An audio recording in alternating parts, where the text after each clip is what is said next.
Hello and welcome to संकल्प IAS. दोस्तों, आज हम इकोनॉमी का लेक्चर नंबर 25 कंप्लीट करने जा रहे हैं, जिसमें कि आज जो है हम पिलर 2D को कंप्लीट कर लेंगे। इसका मतलब ये है कि आज हमारा पिलर 2 का आखिरी वीडियो है। हमारा पिलर 1 ऑलरेडी कंप्लीट है, आज हम पिलर 2 भी कंप्लीट कर लेंगे इकोनॉमी का। ठीक है, इससे पिछले वाले लेक्चर नंबर 24 में हमने जो है वो capital part of the budget complete कर लिया था, और उससे पिछले वाले लेक्चर में revenue part of the budget complete कर लिया था। अगर आपने पिछले लेक्चर्स नहीं देखे हैं, आप हमारे चैनल पे प्लेलिस्ट पे जाके देख सकते हो। कुछ भी डाउट हो प्लीज़ कमेंट सेक्शन में पूछिए। सजेशन देना हो तो प्लीज़ कमेंट सेक्शन में सजेशन भी दे सकते हैं।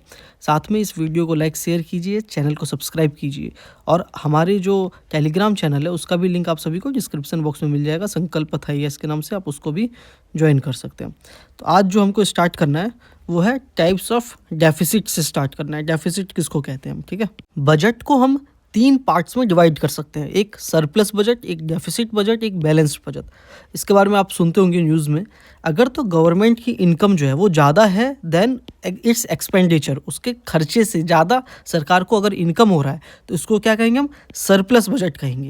ये नॉर्मली भी हम टर्म सुनते हैं, अगर आप इनकम ज़्यादा खर्चे से तो वो क्या हो गया, सरप्लस हो गया। अगर तो बराबर है, खर्चा भी बराबर है और जितना इनकम हो रहा है वो भी दोनों बराबर है, तो इसको हम क्या कहेंगे, बैलेंस्ड बजट कहेंगे। बैलेंस्ड बजट, इस टर्म्स को आपको याद रखना है। तीसरा, अगर तो क्या हो, एक्सपेंडिचर ज़्यादा हो जाए देन इनकम, यानी खर्चा ज़्यादा हो जाए इनकम के मुकाबले, तो उसको हम कहेंगे क्या, डेफिसिट बजट कहेंगे। क्या, डेफिसिट बजट। इंडिया में देखो तो आप नॉर्मली डेफिसिट बजट ही चलता है, यानी हमारा खर्चा ज़्यादा होता है इनकम के मुकाबले में। तो अब हम आते हैं सीधे अपने टॉपिक पे। बजट का जो डेफिसिट है, इसको अगर हम इस चार्ट से समझे कि क्या होता है, तो जैसा कि हमने पहले देखा था कि बजट को हम 2 पार्ट में डिवाइड करते थे, रिवेन्यू और कैपिटल बजट में। ठीक है, रिवेन्यू में भी इनकम और आउटगोइंग होता था। रिवेन्यू किसके लिए होता था, 1 साल के लिए अगर कोई भी खर्चा हमारा सरकार का होता था वो सब में रिवेन्यू में आता था। कैपिटल बजट 1 साल या उससे ज़्यादा long term point of view से सरकार जो खर्चा करती थी वो कैपिटल बजट में आता था। रिवेन्यू पार्ट में जो सरकार की जो इनकम होगी वो होगी आपको, हमने क्या इनकमिंग कहा, सरकार जो टैक्स वगैरह से कलेक्ट करती है वो यहाँ पे आ गया। उसके अलावा आउटगोइंग, सरकार जो सैलरीज देती है, सब्सिडीज देती है, वो सरकार का आउटगोइंग का खर्चा हो गया। ठीक है, वहीं पे कैपिटल पार्ट में सरकार का इनकम होता है और आउटगोइंग होता है। कैपिटल पार्ट में सरकार समझो डेब्ट से इनकम हो रहा है, उधारी लेके इनकम हो रहा है। ठीक है, और आउटगोइंग क्या हो गया, सरकार इंफ्रास्ट्रक्चर बनाने के लिए प्रोजेक्ट्स में पैसा दे रही है, यानी लॉन्ग टर्म प्रोजेक्ट्स के लिए, फैक्ट्रीज बनाने के लिए पैसा दे रही है, वो हो गया आउटगोइंग। अगर हम देखें इनकम को ऐड कर लें हम एक तरफ, ठीक है, तो टोटल इनकम कितना हो गया सरकार का, 47 लाख करोड़ रुपीज़ हो गया। वहीं पे आउटगोइंग दोनों में ऐड कर लें तो सरकार का पैसा गया कितना, तो देखेंगे वो आपकी 47 लाख करोड़ ही गया। यानी कि यहाँ पे देखोगे आप, क्या बजट डेफिसिट हुआ, नहीं, यहाँ पे क्या हो गया, बैलेंस्ड बजट हो गया। यानी 0 रुपीज़, जितना सरकार की आमदनी हुई उतना ही सरकार का खर्चा हुआ। लेकिन अगर आप यहाँ पे देखो कि यहाँ पे डेब्ट सरकार ने ले रखा है, यानी सरकार ने लोन का अमाउंट ले रखा है कैपिटल वाले पार्ट में।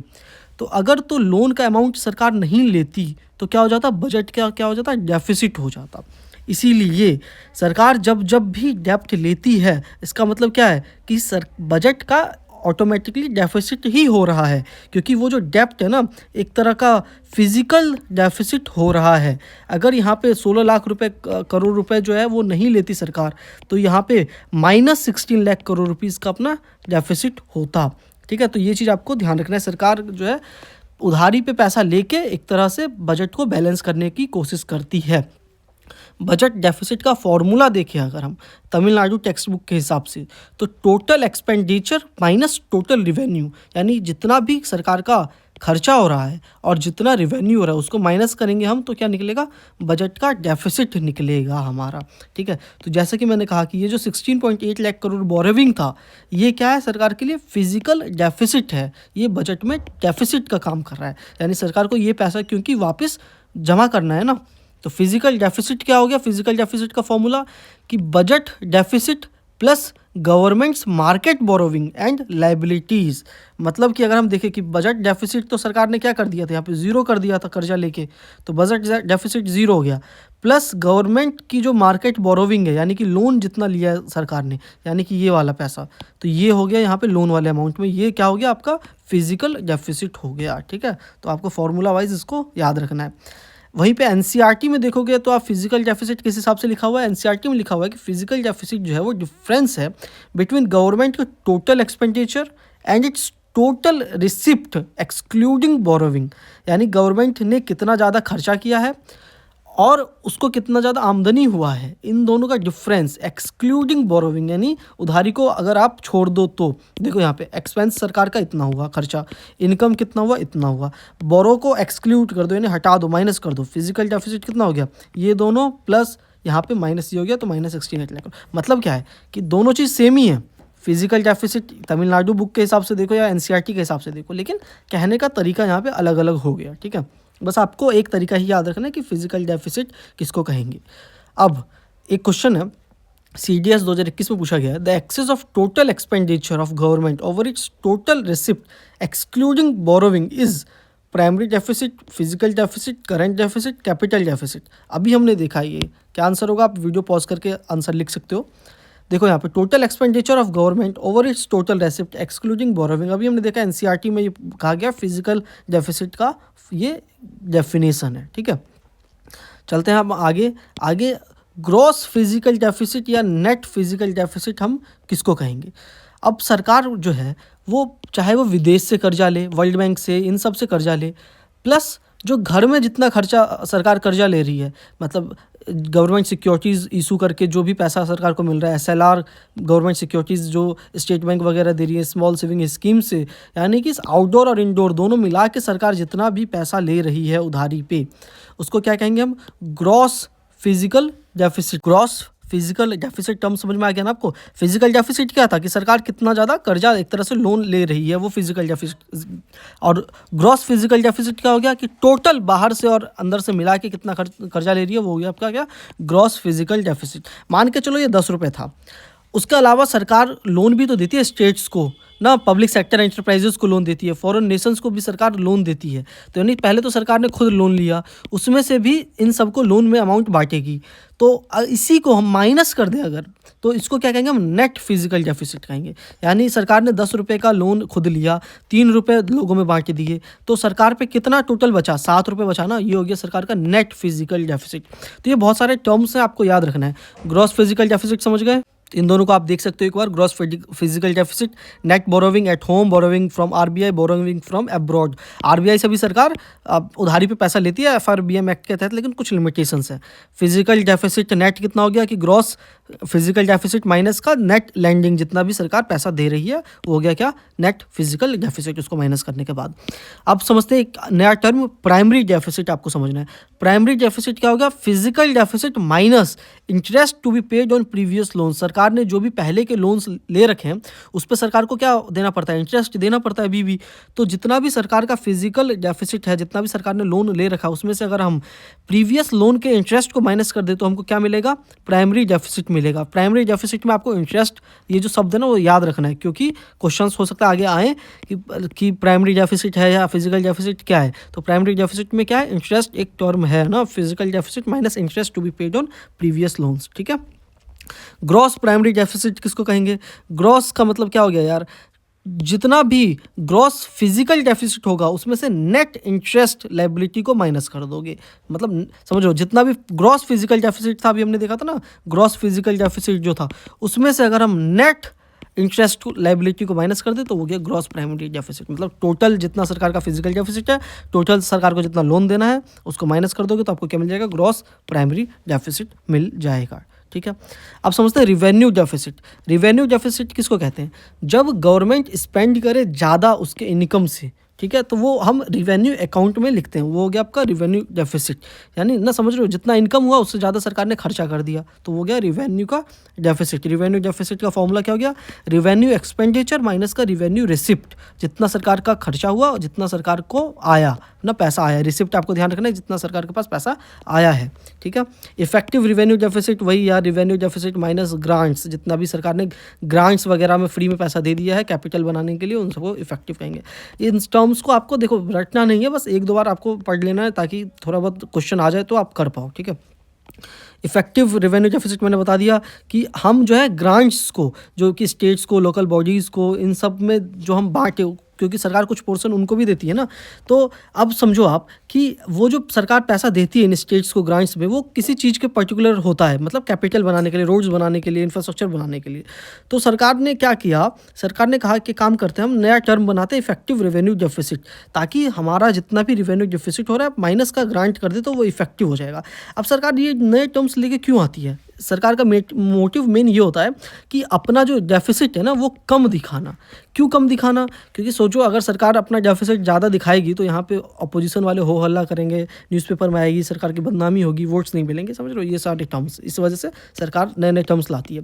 फिजिकल ग्लाइड किसको कहेंगे? फिजिकल ग्लाइड एक टर्म है जिसको आप कह सकते हो कि ग्रेजुअली एडजस्टमेंट किया जाता है, इंक्रीज डिक्रीज किया जाता है फिजिकल डेफिसिट में ओवर टाइम, ताकि इकोनॉमिक को स्टेबिलिटी मिल सके। वो हो गया फिजिकल ग्लाइड से समझ में आ रहा है ना, ग्लाइड कर रहा है कोई चीज़, यानी इंक्रीज हो रहा है फिर डिक्रीज होता जा रहा है। तो सरकार क्या कह रही है कि पहले तो हमने ज़्यादा पैसा ले लिया था, डेफिसिट ज़्यादा हो रहा था, लेकिन धीरे धीरे हम क्या कर रहे हैं, उस डेफिसिट को कम करने की कोशिश कर रहे हैं। यहाँ पे आप देख सकते हो डाटा, देखो यहाँ पे 2013-14 इन सब के समय में हमारा देश का जो फिजिकल डेफिसिट था ये देखो 4.5 4.1 थोड़ा सा कम हुआ। लेकिन जब यहाँ पे देखो अचानक से कोविड आ गया, कोविड आने से क्या हो गया, सरकार का फिजिकल डेफिसिट बढ़ गया। क्यों? सरकार ने बहुत ज़्यादा लोन ले लिया खर्चा करने के लिए, तो 9.2 पहुँच गया। ठीक है, उसके बाद देखोगे फिर धीरे धीरे क्या हो रहा है, अब कम होता जा रहा है, कम होता जा रहा है। यहाँ पे देखो 2024-25 में सरकार का टारगेट क्या था, 4.9 हम फिजिकल डेफिसिट कर देंगे। तो इसको हम क्या कहेंगे, फिजिकल ग्लाइड कहेंगे ना, ग्लाइड हो रहा है ये। तो आप हर चीज़ देख सकते हो यहाँ पे, पहले ऐसे था फिर बढ़ता जा रहा है फिर ऐसे घटता जा रहा है। एक क्वेश्चन है प्री 2017 का, आप देखिए, tax revenue as a percent of GDP of India has steadily increase in the last decade.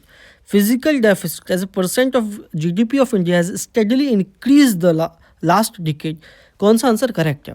Video pause करके आप आंसर दे सकते हो, मैं बताता हूँ आप सभी को आंसर क्या है। देखो कभी भी यूपीएससी वाले क्वेश्चन में ना ऐसे टर्म्स आ जाए, स्टेडली, अचानक से बढ़ गया, अचानक से कम हो गया, मतलब वो गलत है। ठीक है, आप देखोगे लास्ट डिकेड की बात कर रहा है, यानी पिछले 10 साल की बात कर रहा है कि टैक्स रिवेन्यू अचानक से जो है वो बढ़ गया था इंडिया का। आप क्या देख पा रहे हो, पिछले 10 साल, अगर यहाँ पे 2024-25 चल रहा है तो क्या अचानक से ये आप देख पा रहे हो कि अचानक से बढ़ गया था? नहीं, ये देखो कि बढ़ता है घटता है, बढ़ता है घटता है, ऐसा चलता है। तो ये स्टेटमेंट क्या हो गया, गलत हो गया। फिजिकल डेफिसिट इंडिया का स्टेडली इंक्रीज हो गया था, क्या फिजिकल डेफिसिट भी स्टेडली इंक्रीज हो गया था? भाई देखो इंक्रीज हुआ फिर डिक्रीज हुआ ना, ऐसा नहीं है कि स्टेडली इंक्रीज ही होता जा रहा है। ठीक है, तो ये स्टेटमेंट भी अपना क्या हो गया, गलत हो गया। तो सही क्या है, कोई भी नहीं, तो ऑप्शन क्या हो गया, नाइदर 1 और 2। ठीक है, अब समझते हैं कुछ आगे के टर्म्स, एक्स्ट्रा बजटरी रिसोर्सेज को समझते हैं। एक्स्ट्रा बजटरी रिसोर्सेज किसको कहते हैं?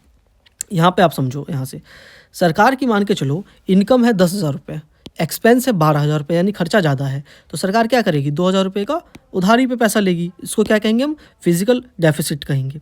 अब 2,000 रुपये सरकार का फिजिकल डेफिसिट हो गया। अब मान के चलो कि सरकार की ही कोई दूसरी एजेंसी है जिसको और पैसा चाहिए। ठीक है, तो सरकार को जब और पैसा चाहिए तो उसके लिए क्या करना पड़ता है, हमने देखा था बजट वाले केस में अप्रोप्रिएशन बिल, ये सब बिल्स पास करवाने पड़ते हैं पार्लियामेंट से। तो अब सरकार को फिर से पार्लियामेंट से बिल्स पास करवाने पड़ेंगे अगर सरकार को पैसा चाहिए तो सरकार क्या कहती है इन सारे अपने दूसरे गवर्नमेंट एजेंसीज़ को कि एक काम करो, तुम अपने नाम पे लोन ले लो। ठीक है, अपने नाम पे तुम लोन ले लोगे तो हमको क्या करना पड़ेगा, पार्लियामेंट से पास नहीं करवाना पड़ेगा उसको ना, छुप छुप के लोन ले लो। ठीक है, तो 7,000 करोड़ का एक्स्ट्रा बजटरी रिसोर्सेज एफसीआई जो फूड कॉर्पोरेशन इंडिया ने लोन ले लिया था। ठीक है, लेकिन फिर इकोनॉमिक सर्वे ने इसको क्रिटिसाइज़ किया कि भाई ये सही बात नहीं है ना, ये तो आपका मिसमैनेजमेंट हो गया, आपने पहले से क्यों अंदाज़ा नहीं लगाया कि आपका इतना खर्चा होगा या ये सब होगा ना। आपको अगर लेना ही था तो पार्लियामेंट से आप परमिशन लेके पैसा लेते ना, क्योंकि at the end of the day चुकाना किसको है, सरकार को ही तो पैसा चुकाना है जितना आप लोन ले रहे हो। ठीक है, इसको आप देख सकते हो ऐसे कि कोई भी, जैसे उस समय क्या हुआ था, बजट पार्लियामेंट में पेश हुआ लेकिन फूड सब्सिडी और एफसीआई जो है टाइम से पैसा नहीं जमा करवा पा रही थी फूड कॉर्पोरेशन ऑफ इंडिया, तो उनको क्या करना पड़ा, नेशनल स्मॉल सेविंग फंड से लोन लेना पड़ा। तो इसको क्या कहेंगे हम, एक्स्ट्रा बजटरी रिसोर्सेज कहेंगे। इससे क्या होता है, अकाउंटेबिलिटी, ट्रांसपेरेंसी क्या होता है, कम होता है सरकार का। तो इसी वजह से इसको क्रिटिसाइज अपोजिशन पार्टीज़ द्वारा भी किया गया था। लेकिन अब सरकार इस बात पे तैयार हो गई है कि भाई अब हम जो है एक्स्ट्रा बजटरी रिसोर्सेज नहीं लेंगे। तो आप देखोगे 2022 के बाद सरकार जो है एक्स्ट्रा बजटरी रिसोर्सेज नहीं ले रही है। ठीक है, अब समझते हैं सरकार जो भी उधार लेती है उसका कंपोजिशन क्या है, अमाउंट वाइज हम समझते हैं ना। तो जो भी पैसा सरकार लोन में लेती है अपनी गवर्नमेंट ऑफ इंडिया, उन्होंने अब तक जो है मान के चलो जितना भी समझो जवाहरलाल नेहरू जी के सरकार के समय से लेकर मोदी सरकार तक में जितना भी सरकार ने उधारी पे पैसा लिया है और जिसको कि अब तक पैसा नहीं चुकाया है, वो सब क्या कहेंगे हम आउटस्टैंडिंग लोन कहेंगे। उस टर्म को क्या कहेंगे आउटस्टैंडिंग लोन, यानी जितना भी बकाया है कर्जा, उसमें अगर हम देखें कि सबसे ज़्यादा पैसा सरकार किस में लेती है, इंटरनल डेब्ट लेती है, यानी अपने देश के अंदर से सबसे ज़्यादा सरकार पैसा लेती है। देश के अंदर से भी सरकार जो है सबसे ज़्यादा पैसा लेती है मार्केटेबल डेब्ट में। मार्केटेबल डेब्ट में यानी गवर्नमेंट की dated securities, government securities treasury bills ये सब इशू करती है, वो भी थ्रू द ऑक्शंस, यानी कि इन्वेस्टर्स जो है ऑक्शन के जरिए जो जितना कम ब्याज दर पर पैसा लेगा सरकार उसको क्या देगी, गवर्नमेंट सिक्योरिटीज़ वगैरह देगी, तो उससे सरकार ज़्यादा पैसा लेती है वहाँ से। और ये जो है सेकेंडरी मार्केट में आप रीसेल भी कर सकते हो in government securities treasury bill को। तो इंटरनल डेब्ट में हमने क्या देखा कि सबसे ज़्यादा किसको क्या लिया जाता है, गवर्नमेंट सिक्योरिटीज़ जो कि इशू किया जाता है थ्रू ऑक्शंस। उसके बाद नॉन मार्केटेबल डेब्ट भी सरकार लेती है, यानी कि बॉन्ड्स वगैरह इशू करती है बैंक्स के लिए, एग्जिम्स के लिए, AIFI के लिए, पिलर 1 में हमने देखा था। और ये जो है रीसेल कभी कभी नहीं किया जाता है, मतलब इसमें कंडीशंस होते हैं कि आप रीसेल्स नहीं कर सकते हो, समझ गए आप। तो मेजॉरिटी जो सरकार की लोन है वो कहाँ से लिया जाता है, मार्केटेबल डेब्ट से लिया जाता है, ठीक है। मेजॉरिटी लोन सबसे पहले सरकार इंटरनल ही लेगी, इंटरनली में भी मार्केटेबल डेब्ट लेगी। उसके बाद सरकार फिर एक्सटर्नली लेगी, एक्सटर्नली सरकार बोरो कर सकती है दूसरे नेशन से, multilateral institutions, IMF, world bank, इनसे भी सरकार पैसा लेती है। आप यहाँ पे देख पाओगे 115 लाख करोड़ लगभग इंटरनली सरकार का लोन है। 2021-22 का डाटा है ना। उसके बाद आप देखोगे कि सरकार इसको अपडेट नहीं किया सरकार ने डाटा को, क्यों, क्योंकि फिर से बात है कि अब तो समझो और टाइम हो गया तो सरकार का जो लोन अमाउंट है और ज़्यादा बढ़ गया है, तो बढ़ गया तो फिर से न्यूज़पेपर सब में हल्ला हो जाएगा कि सर इतना ज़्यादा डेब्ट है हमारे ऊपर, एक्सटर्नल डेब्ट इतना है हमारे ऊपर। इसी को अगर हम प्लस कर दें टोटल आपका इंटरनल और एक्सटर्नल डेब्ट, उसको क्या कहेंगे हम, पब्लिक डेब्ट 121 लाख करोड़ का। अब वहीं पे पब्लिक डेब्ट और प्लस सरकार की जो दूसरी अदर लायबिलिटीज़ हैं, यानी कि सरकार ने जितने भी आप देखोगे कि आपने पोस्ट ऑफिस अगर सेविंग में जमा करवा रखा है, इंश्योरेंस में, PPF में जो पैसा जमा करवा रखा है, वो भी सरकार की लायबिलिटी है, सरकार को पैसा वापस करना है, ठीक है। इन सब को अगर ऐड कर दें हम तो टोटल लायबिलिटी कहेंगे, इसको क्या कहेंगे, टोटल लायबिलिटी कहेंगे, जो कि हो गया आपका टोटल मिला के देखोगे ना तो 134 लाख करोड़ रुपए का टोटल लायबिलिटी सरकार का हो गया, ठीक है। इन सब को अगर आप मिला दो तो वो 2021-22 का डाटा है ये, ठीक है, 134 लाख करोड़। क्या कुछ लिमिटेशंस हैं कि सरकार इतना ज़्यादा अपने GDP के हिसाब से रख सकती है? हाँ भाई, कुछ लिमिटेशंस हैं इसमें भी कि 3% या 4% फिजिकल डेफिसिट के हिसाब से नहीं ले सकती है सरकार। तय कौन करता है कितनी लिमिटेशंस? सरकार ही तय करती है। इसका मतलब क्या है कि सरकार जब चाहे तब इसको तोड़ सकती है, जितना ज़्यादा से ज़्यादा चाहे लोन ले सकती है, ठीक है। FRBM एक्ट हम आगे देखेंगे, उसमें ये सब लिखा हुआ है। प्री 2022 का क्वेश्चन है, करेक्ट स्टेटमेंट हमसे पूछा गया है, क्या आंसर होगा देखिए। A share of house hold financial saving goes towards government borrowing, dated securities issued at market rate in auction form a large component of internal डेब्ट। करेक्ट स्टेटमेंट बताइए, वीडियो पॉज करके आप आंसर दे सकते हो। Share of house hold income, मैं answer बता रहा हूँ, ठीक है। Share of house hold financial saving goes towards government borrowing, जो हम हाउस होल्ड फाइनेंशियल सेविंग करते हैं उसमें से सरकार के बोरोविंग में भी पैसा जाता है, बिल्कुल सही बात है, जाता है। और दूसरा वाला जो स्टेटमेंट है अपना, dated securities issued at market rate in auction forms a large component of internal डेब्ट। अभी हमने देखा था इंटरनल डेब्ट में जो डेटेड सिक्योरिटीज होता है वो ज़्यादा बड़ा कंपोनेंट है सरकार के लिए। तो बोथ स्टेटमेंट जो है अपना सही हो गया, जिनका सही है बहुत बहुत बधाई, ठीक है। चलते हैं अब आगे कि सरकार का डेट कंपोजिशन अभी हमने देख लिया क्या क्या था। सबसे ज़्यादा मेजॉरिटी डेब्ट सरकार का इंटरनली था, रुपये डोमिनेटेड सरकार ज़्यादा पैसा लेती है, फिक्स्ड वाला ज़्यादा लेती है और लॉन्ग टर्म के लिए ज़्यादा सरकार, मतलब फिक्स इंटरेस्ट रेट पे सरकार ज़्यादा पैसा देती है और लॉन्ग टर्म के लिए सरकार ज़्यादा तरीके से उधारी पे लेने की कोशिश करती है। सरकार माइनॉरिटी में देखे तो डेब्ट कहाँ से लेती है ज़्यादा, एक्सटर्नली फॉरेन करेंसीज में लेती है, फिर फ्लोटिंग और शॉर्ट टर्म इंटरेस्ट रेट पे सरकार पैसा लेती है, ठीक है। तो ये सरकार के कुछ डेब्ट के तरीके हैं। उसके बाद हम समझते हैं फाइनेंसिंग द डेब्ट नेगेटिव कंसिक्वेंस क्या होता है इकोनॉमी पे, समझो। अब सबसे पहले तो ये समझ लो कि सरकार ने जितना भी उधार लिया है, सरकार उसको मतलब डेफिसिट को किस हिसाब से सरकार कम करे ना, डेफिसिट को फाइनेंस कैसे किया जाए। सरकार का जो भी डेफिसिट हो रहा है, यानी कि सरकार का जितना खर्चा हो रहा है, खर्चा हो गया 20 रुपये, आमदनी हुई मान के चलो बस 15 रुपये, यानी फ़र्क कितना हुआ, बस 5 रुपये का। अगर तो हम पहला तरीका देखें कि सरकार टैक्स ज़्यादा लगा ले लोगों पे, मतलब ये जो डेफिसिट था 5 रुपये का, उसको कम करने के लिए सरकार लोगों से टैक्स ज़्यादा वसूल करे, भाई सरकार का डेफिसिट पूरा हो जाएगा।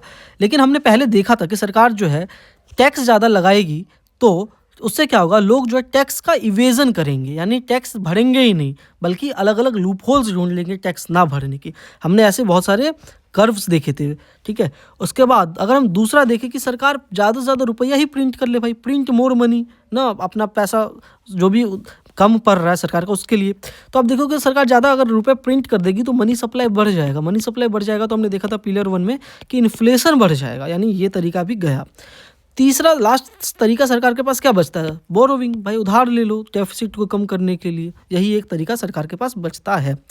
इसको कहते हैं हम, देखो रिकार्डियन इक्विवेलेंस हम इसको समझते हैं कि रिकार्डियन इक्विवेलेंस के हिसाब से अगर तो गवर्नमेंट की जो बोरोविंग है वो कम हो जाए तो पब्लिक जो शॉपिंग है वो क्या हो जाएगी, मतलब अगर गवर्नमेंट की बोरोविंग बढ़ जाए तो पब्लिक जो शॉपिंग करेगी वो कम हो जाएगी और इकोनॉमी के लिए बैड हो जाएगा। ऐसा क्यों, इसको मैं आप सभी को समझाता हूँ। रिकार्डियन इक्विवेलेंस को मान के चलो सरकार ने बहुत ज़्यादा उधार ले दिया है विदेशों से या अपने देश से भी, कहीं से भी, ठीक है।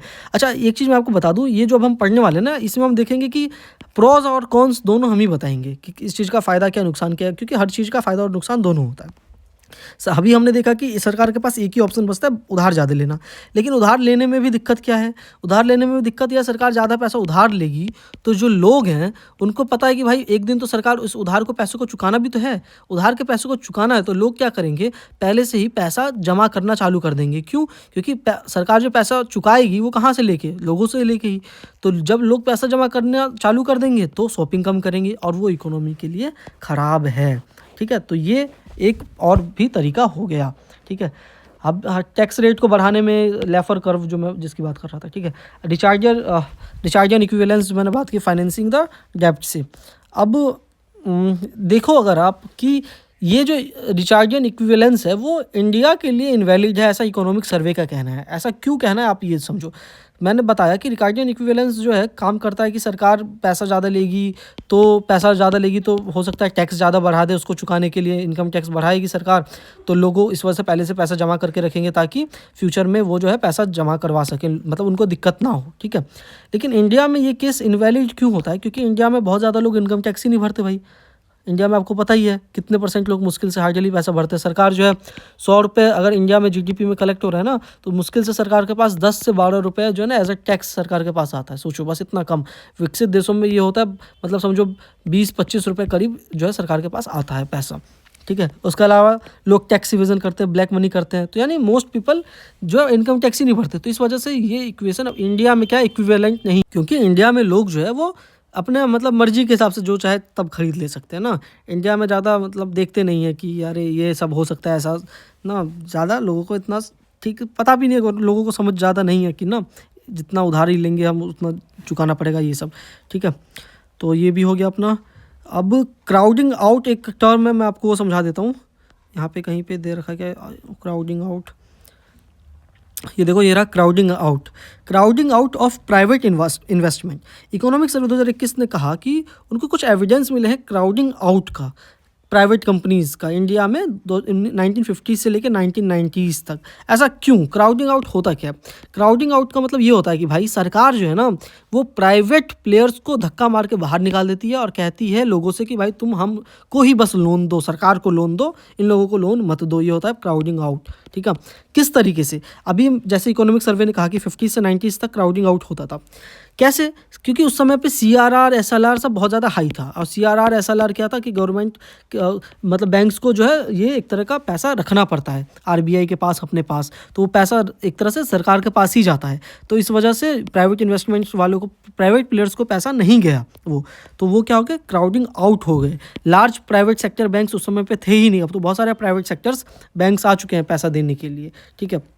लेकिन अब आप कहोगे, अब जो है इकोनॉमिक सर्वे 21 ने कहा है कि अब देखो आप तो ऐसा नहीं है, क्राउडिंग आउट का एविडेंस नहीं मिलता है 1990s के बाद। क्यों? क्योंकि ये फैक्टर्स अब खत्म हो चुके हैं। कैसे? क्योंकि अब सरकार ने CRR SLR सबको भी कम कर दिया उस समय के मुकाबले में। और दूसरा, अभी अपना GDP सब ग्रोथ हुआ है, तो लोगों की इनकम भी बढ़ी है, सेविंग्स भी बढ़ी है। तो लोगों ने क्या किया, इन सब बैंक्स वगैरह में भी पैसे ज़्यादा जमा किए हैं, तो अब ज़्यादा पैसे हैं लोगों के पास लोन लेने के लिए, ठीक है। लोनेबल फंड अब ज़्यादा है, तो अब इस वजह से प्राइवेट सेक्टर के जो कंपनीज़ हैं इनको भी ज़्यादा पैसा मिल जाता है उधारी पे, ठीक है। तो इस समय पे क्राउडिंग आउट वाला इफेक्ट नहीं है बल्कि क्राउडिंग इन वाला इफेक्ट है। मतलब कि अब ज़्यादा पैसा हो गया, सरप्लस मनी है, ठीक है। अब मतलब इतना पैसा है कि सबको मिल जाए, ठीक है, लोन में। तो ये अब दिक्कत नहीं है। प्रिंटिंग ज़्यादा मनी होने से क्या दिक्कत हो सकता है मैंने बता दिया आप सभी को। अब फिजिकल डेफिसिट्स का जो सोवरेन रेटिंग है उससे क्या फ़र्क पड़ता है वो बताता हूँ आप सभी को। देखो क्या होता है कि अगर जो है सरकार ना ज़्यादा अमाउंट लोन में लेती है तो जो विदेशी लोग हैं, कंपनीज़ हैं, जो रेटिंग वाली कंपनीज़ हैं, वो देखते हैं कि यार इसने तो बहुत ज़्यादा अमाउंट लोन में ले रखा है, इतनी तो इसकी हैसियत ही नहीं चुकाने की, तो वो रेटिंग्स को डाउनग्रेड कर देते हैं। अभी आप मोडीज़ का सोवरेन रेटिंग देखोगे कुछ इस तरीके से, prime rating triple A, high grade, ये आप देखोगे कि इंडियाज़ की रेटिंग ऐसे हर साल निकलती रहती है, कभी कम ज़्यादा। तो ये कुछ रेटिंग्स उससे फ़र्क पड़ता है, क्योंकि अगर तो आप देखोगे कि सरकार जो है डेफिसिट में है और इन लोगों ने रेटिंग को डाउनग्रेड कर दिया, तो फॉरेन इन्वेस्टर जो होगा वो देश से चला जाएगा। वो कहेगा कि यार यहाँ तो रेटिंग ख़राब है, इस देश से जाओ, रिस्क है यहाँ पे, हो सकता है सरकार पैसे ही वापस ना करे। तो इंडियन जो शेयर मार्केट है वो क्या हो जाएगी, गिरने लग जाएगी। गिरने लग जाएगी तो रुपी क्या हो जाएगा, रुपी वीक हो जाएगा। रुपी वीक हो जाएगा तो इन्फ्लेशन बढ़ जाएगा। आप देखोगे हर चीज़ एक दूसरे से कनेक्टेड होती है ना इकोनॉमी में। काउंटर साइक्लिक पॉलिसी क्या होता है, देखो इंडियन राजा महाराजा जो थे ना पहले के समय में, वो बिल्डिंग्स, टेम्पल, मॉस्क ये सब बनवाया करते थे जब कुछ जो है मतलब इकोनॉमिक हालात ठीक ना हो देश के। तो क्यों करवाया करते थे इकोनॉमिक स्लो डाउन में, ताकि गवर्नमेंट ज़्यादा से ज़्यादा खर्चा करेगी तो लोगों को नौकरी ज़्यादा मिलेंगी। तो इस समय भी सरकार सेम हिसाब से काम करती है। जब भी इकोनॉमिक स्लो डाउन होता है ना तो सरकार क्या करती है, ज़्यादा से ज़्यादा स्पेंड करती है मनी को। बूम पीरियड में नहीं बल्कि स्लो डाउन में ज़्यादा स्पेंड करती है। क्यों? क्योंकि अगर तो बूम पीरियड में ज़्यादा स्पेंड करेगी तो इसको क्या कहेंगे हम, प्रो साइक्लिक फिजिकल पॉलिसी कहेंगे। अगर स्लो डाउन में स्पेंड करेगी तो इसको क्या कहेंगे हम, काउंटर साइक्लिक पॉलिसी कहेंगे। फ़ायदा क्या है, फ़ायदा ये है कि अगर तो स्लो डाउन में इन्वेस्ट करोगे भाई तो लोगों को नौकरियां मिलेंगी, नौकरियां मिलेंगी, लोगों को सैलरी मिलेगी, सैलरी मिलेगी तो लोग खर्च करेंगे, खर्च करेंगे तो जीडीपी बढ़ेगा, प्रोडक्शन बढ़ेगा, फिर से इन्फ्लेशन वगैरह कम होगा। मतलब समझ लो ये सब साइक्लिक काम करता है ना, काउंटर साइक्लिक हो गया आपका, ठीक है। काउंटर साइक्लिक फिजिकल पॉलिसी समझ गए, ठीक है, वही बता रखा है इसमें कि इससे क्या होता है, क्राउडिंग इन भी होता है कि गवर्नमेंट जो है जब पैसा स्पेंड करती है, प्राइवेट इन्वेस्टमेंट बढ़ जाता है, हाईवेज वगैरह भी बनने लग जाते हैं तो जॉब ज़्यादा क्रिएट होती हैं, ठीक है। प्रो साइक्लिक पॉलिसी मैंने बता दिया कि इकोनॉमिक बूम पीरियड में अगर तो खर्चा ज़्यादा करे सरकार तो वो सही नहीं है भाई अर्थव्यवस्था के लिए। मतलब उस समय पे आप क्यों खर्चा ज़्यादा कर रहे हो और महंगाई बढ़ा रहे हो, ठीक है।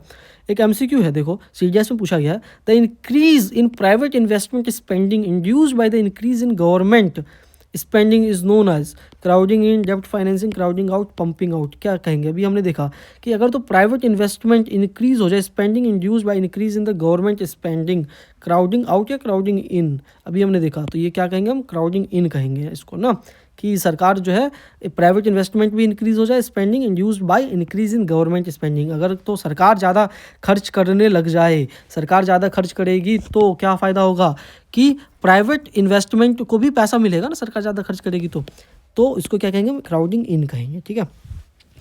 क्राउडिंग इन समझ गए आप। यहाँ पे देख पाओगे कि आप ये कोविड के समय पे और इन सब समय पे सरकार जो है ज़्यादा से ज़्यादा खर्च करने की कोशिश करती है, ठीक है। अब समझते हैं काउंटर साइक्लिक में ये टर्म को समझो कि अगर तो जीडीपी ग्रोथ रेट कम हो देन द गवर्नमेंट का लोन का इंटरेस्ट रेट, तो वो सही नहीं है देश के लिए। इसको समझे आप कि अभी गवर्नमेंट मान के चलो लोन ले रही है 6% के ब्याज दर पे, ठीक है, अपने देश में, वहीं पे जीडीपी ग्रोथ हो रहा है मान के चलो 8% के, तो ये ठीक है। क्यों? क्योंकि लोन के अमाउंट से तो ज़्यादा का जीडीपी ग्रोथ हो रहा है तो सरकार चुका पाएगी पैसा। यहीं पे अगर 8% के हिसाब से ना होके जीडीपी ग्रोथ तो हो रहा है मान के चलो आपका सिर्फ और सिर्फ 7% से, और लोन सरकार ले रही है मान के चलो 8% से, तो ये नकारात्मक है, अपने देश के लिए सही नहीं है। इसको क्या कहते हैं, interest rate growth rate differential कहते हैं, ठीक है, कि जीडीपी ग्रोथ रेट हायर होगा than the loan interest rate paid by the government, तो गवर्नमेंट को वरी करने की ज़रूरत है। क्यों? क्योंकि जीडीपी ग्रोथ मतलब नीड नॉट वरी। क्यों? अगर जीडीपी ग्रोथ रेट बढ़ेगा तो टैक्स कलेक्शन भी बढ़ेगा और सरकार के पास इनफ पैसा हो जाएगा लोन देने के लिए, समझ गए आप। तो यानी जीडीपी ग्रोथ रेट लोन के इंटरेस्ट रेट से हरदम ज़्यादा होना चाहिए, नहीं तो दिक्कत का काम हो जाएगा। यहाँ पे कितना अच्छे से यहाँ पे देखो समझा रखा है, ठीक है। इंटरेस्ट रेट ग्रोथ रेट का डिफरेंशियल का फॉर्मूला क्या हो गया भाई, कि loan interest minus GDP growth rate. ठीक है, लोन इंटरेस्ट माइनस का जीडीपी ग्रोथ रेट, तो ये माइनस में ही होना ठीक है ना, कि लोन इंटरेस्ट अगर 5 है, जीडीपी ग्रोथ रेट 7 है, तो माइनस का 2 हो गया, तो ये इकोनॉमी के लिए अच्छा है ना, कि हमारा जीडीपी ज़्यादा रहे। वहीं पे इसी को उल्टा कर दो कि जीडीपी माइनस का लोन इंटरेस्ट, तो इसका पॉजिटिव नंबर। ठीक है, मतलब दोनों तरीका ठीक है अपना। ठीक है, वीडियो समझ में ना आए पीछे करके आप देख सकते हो, ऑफकोर्स आपके पास ऑप्शन है।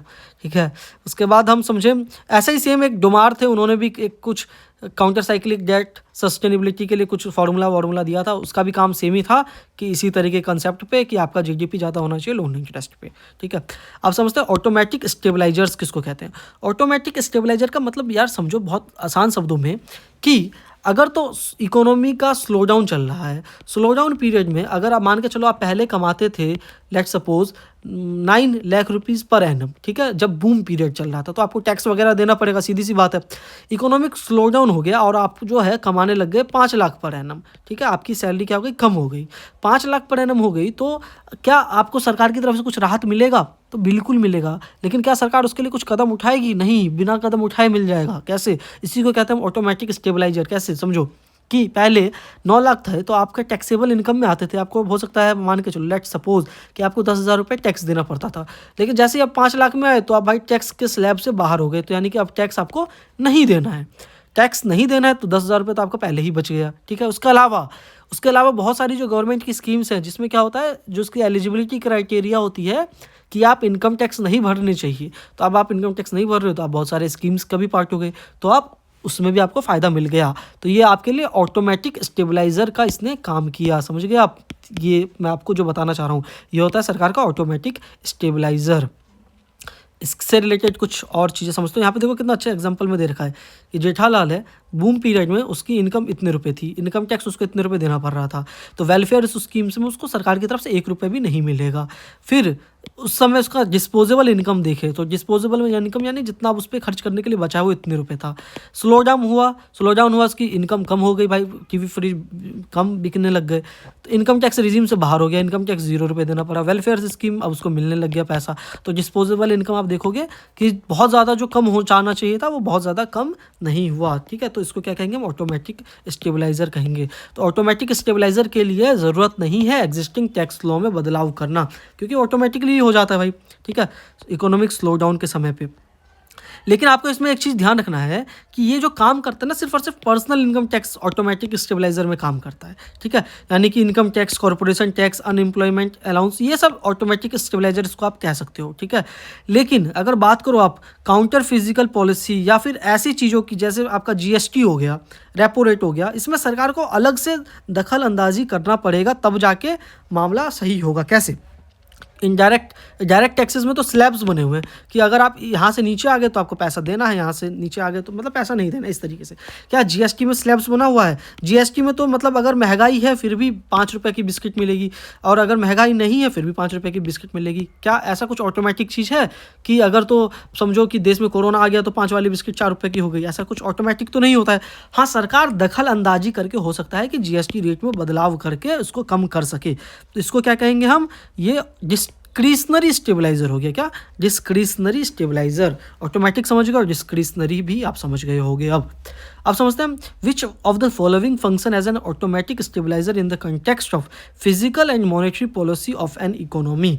यहाँ पे देखो ऑटोमेटिक स्टेबलाइजर का तरह से कौन काम करता है? सीधी सी बात है, पर्सनल इनकम टैक्स, ना कि रेपो रेट। अभी हमने देखा नहीं, ओपन मार्केट ऑपरेशन नहीं, बॉन्ड प्राइस, ये सब ऑटोमेटिक स्टेबलाइजर की तरह काम नहीं करते हैं। एक कंसेप्ट है कि tax multiplier is a negative multiplier. इसका मतलब क्या है?